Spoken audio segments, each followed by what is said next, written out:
So the Rockets need to go just 8-9 to finish with the best record in franchise history. Do they have to win a championship to be remembered as a great team in NBA history? Well, I think people forget that the Houston Rockets got 2 championships back-to-back back in the day. So this organization has won championships before, so they understand what you have to do. And when you look at the way the Rockets have played, they have walked the Golden State down. Everybody just gift-wrapped and it was ready to hand Golden State the NBA championship. But a funny thing happened along the way, the Houston Rockets. And the thing about it is we know they can score. We know they can shoot the three.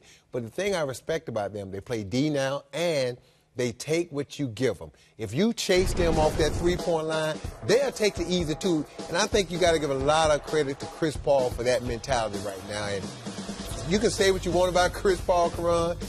He is as competitive as anybody in the NBA, and he understands that he's got a lot to prove also, so he's going to be hungry, and he's going to he and James Harden are going to drag the Rockets to the NBA championship because they want it, because Chris Paul understands he needs this. He needs to get to the final to cement his reputation as a great player. Yeah, I think he's looking to solidify his legacy, Chris Paul, and I think the key for him is being durable, being healthy, being available.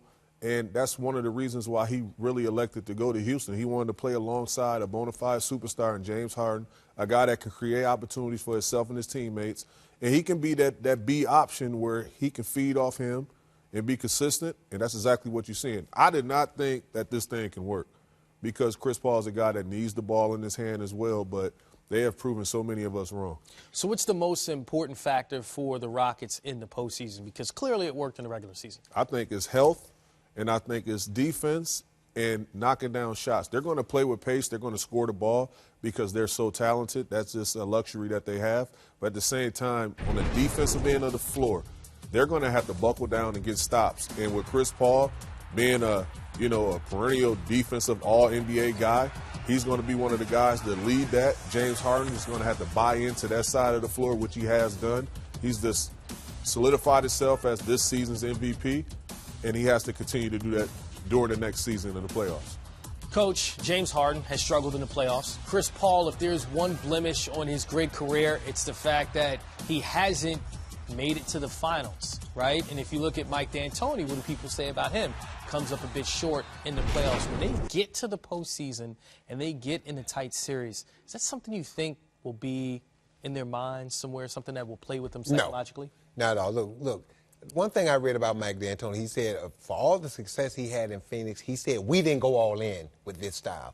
They're all in with this style of play right now. He said we didn't go all in. He's committed. The Houston Rockets are committed to this style of play, to this group of players. To me, the only thing that can hurt the Rockets, rebounding. When you go back and look at that Toronto Raptors game Friday, even though Houston coming off a back-to-back, they got hurt on the glass late in the game when they went to that small line. The question is for Houston, can they rebound enough when they spread you out with that small lineup and take Capella off the floor? Who's going to be that second rebounder for those guys? Can Nene, will he be able to step up and rebound the basketball for them? But to me, that's the scariest thing for them. Can they rebound enough come playoff time? Because there's going to be nights where they're missing shots and those long threes, those long rebounds, and that's the first pass to a fast break when you miss those long threes. Chris, and I would have to say, this Rockets team, they believe. Yep. Yeah. And me and Coach was just talking about that. Like, it's false hope, but this is real hope. They believe that they can beat anyone. And when you have guys that believe in that, the leaders, the rest follows. Yeah, it's interesting. Some nights you see guys like P.J. Tucker step up and make big plays, not just necessarily hitting shots, but getting loose balls, being in defensive position. They seem to have a lot of pieces that fit well together. It'd be interesting to watch them during the playoffs and see how far they can make it.